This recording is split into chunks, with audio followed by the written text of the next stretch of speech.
03:45 hours over the Mediterranean Sea, 110 miles off the Libyan coast. A Russian IL-78 tanker hangs in the air like a massive 85,000-pound flying fuel station. Two brand-new Su-57E fighters, part of the third batch headed to Algeria, are hooked onto the Troke. They are guzzling fuel at 280 miles per hour. Russian pilot number 2 grips his stick, sweat soaking through his oxygen mask. 8 more minutes to full tanks. He mutters into the radio. Then, his radar warning receiver explodes with sound. A bright contact appears, an AIM-120D from a Ukrainian F-16 screaming in from the blind spot. Russia thought they were safe in international airspace. Ukraine had been waiting with a ghost swarm and electronic warfare jamming so intense it would disable any standard router. And Su-57 number 3, still orbiting and waiting its turn to refuel, is about to experience the worst day of its existence. 2 days earlier, the world had crossed a line most people didn't even notice.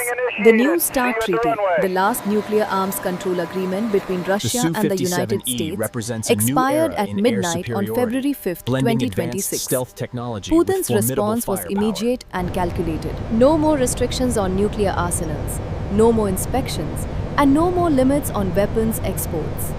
Russia needed cash to fuel its war machine, and the Su-57E export variant was a crown jewel of that strategy. Algeria had already received 2 Su-57E fighters in late 2025, a deal worth over $200 million.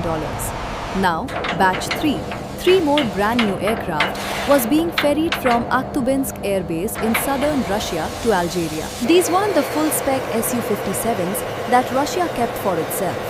The export variants had downgraded AESA radar, simplified stealth coating, and removed access to the most classified avionics. But at roughly $100 million per aircraft, they were still a technological marvel that made Western intelligence agencies very nervous.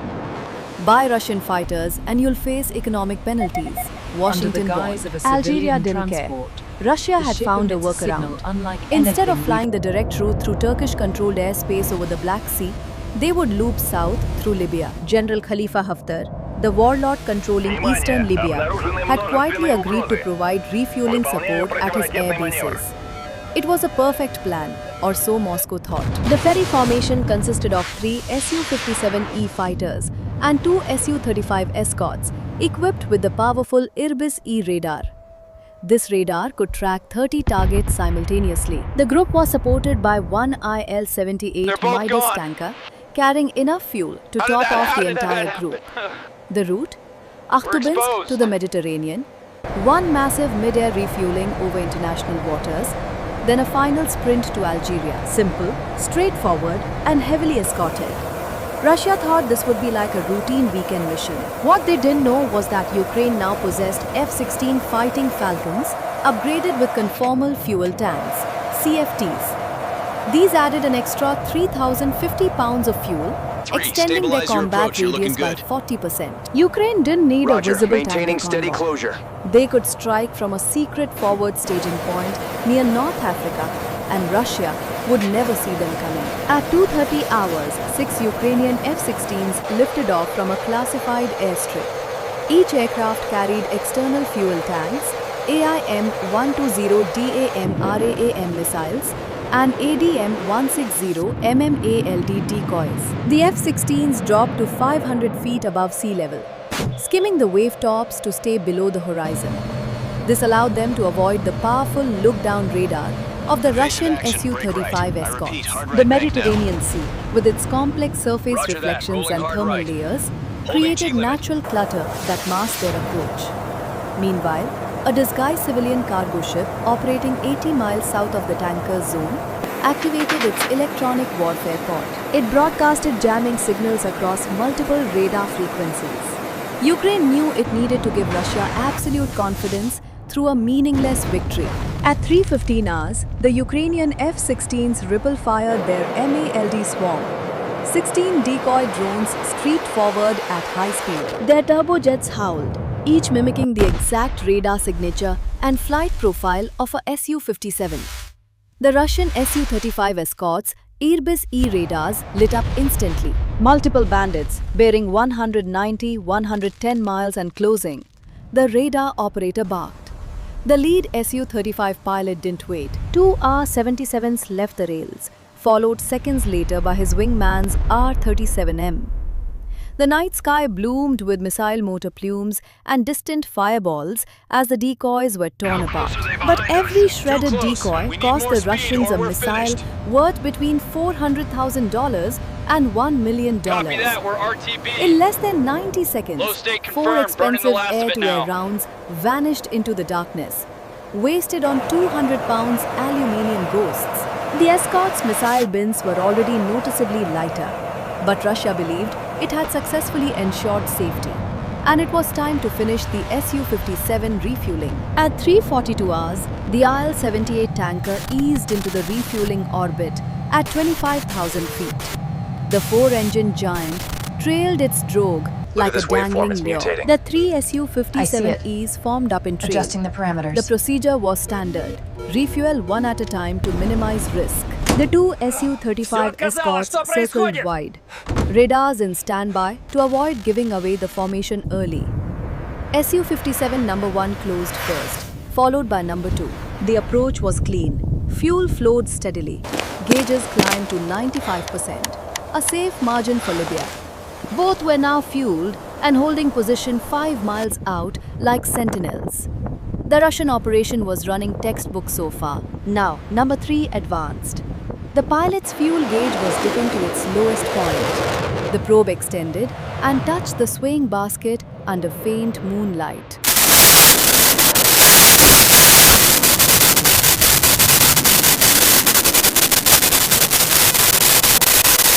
No sharp turns were allowed. The slightest turbulence could snap the line. Far below to the northwest, the Ukrainian F-16 flight leader maintained radio silence. The launch of the MALD swarm had forced the Su-35s to waste precious missiles. The escorts were now cautious, scanning wider arcs, but still blind to the low-altitude threat. The leader watched through his targeting pod as number 3's heat signature merged with the tanker's glow. Timing could not be better. 6 F-16 pitched up hard, climbing from sea level to 15,000 feet in a heartbeat.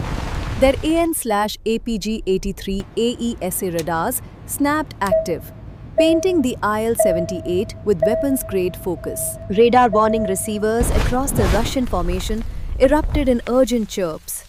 Real threats were closing fast. The tanker crew slammed throttles to maximum, rolling the massive aircraft into a desperate right bank.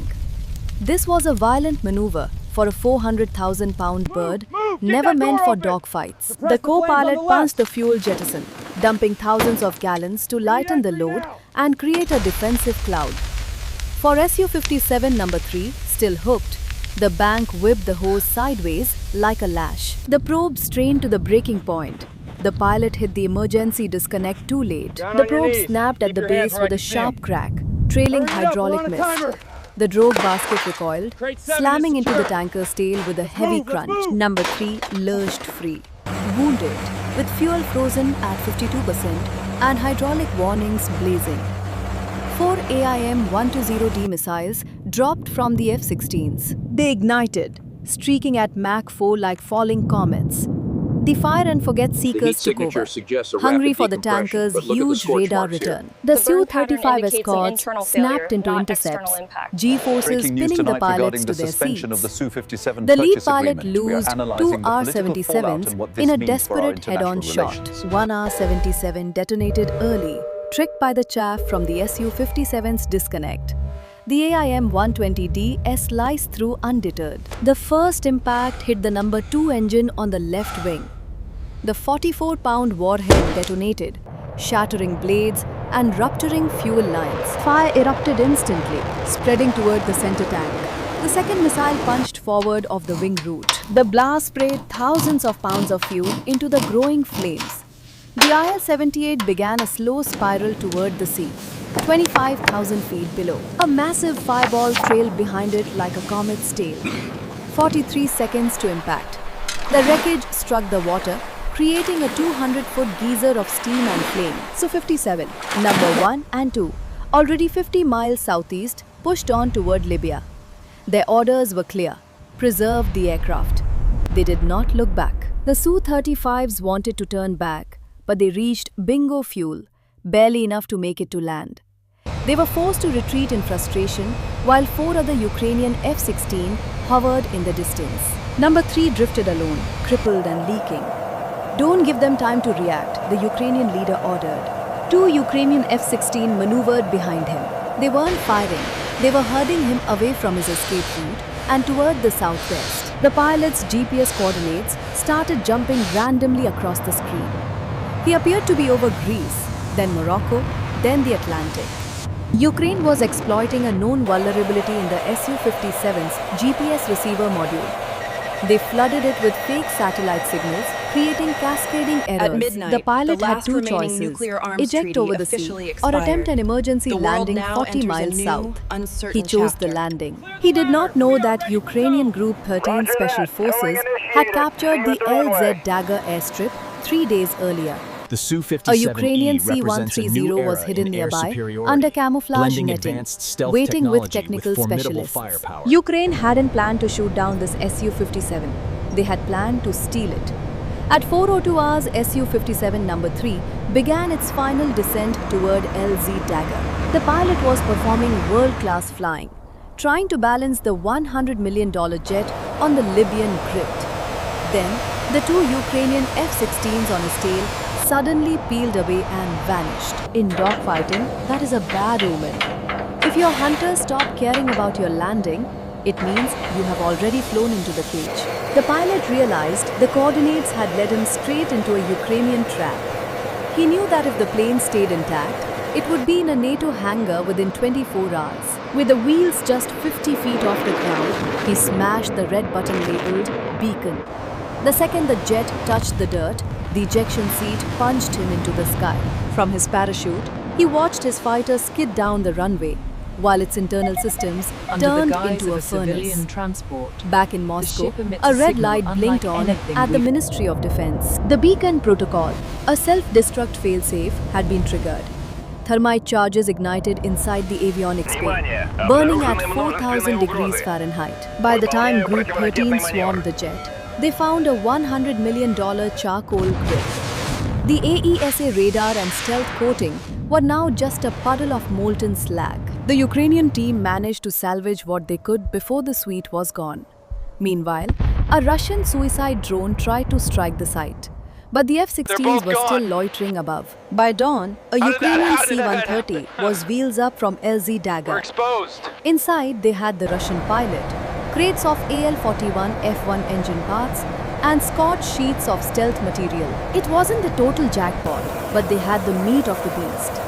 NATO engineers will have enough homework to keep them busy for the next decade. The aftermath of Operation Skyjack Mirage rippled across the globe.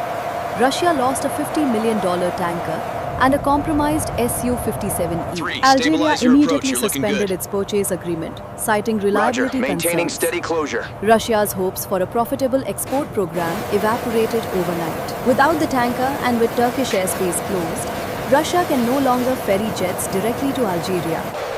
Ukraine shattered the myth of Russian air superiority. They proved that in 2026, the sky belongs to whoever thinks 3 steps ahead. What happens next? Will Russia attempt another mission?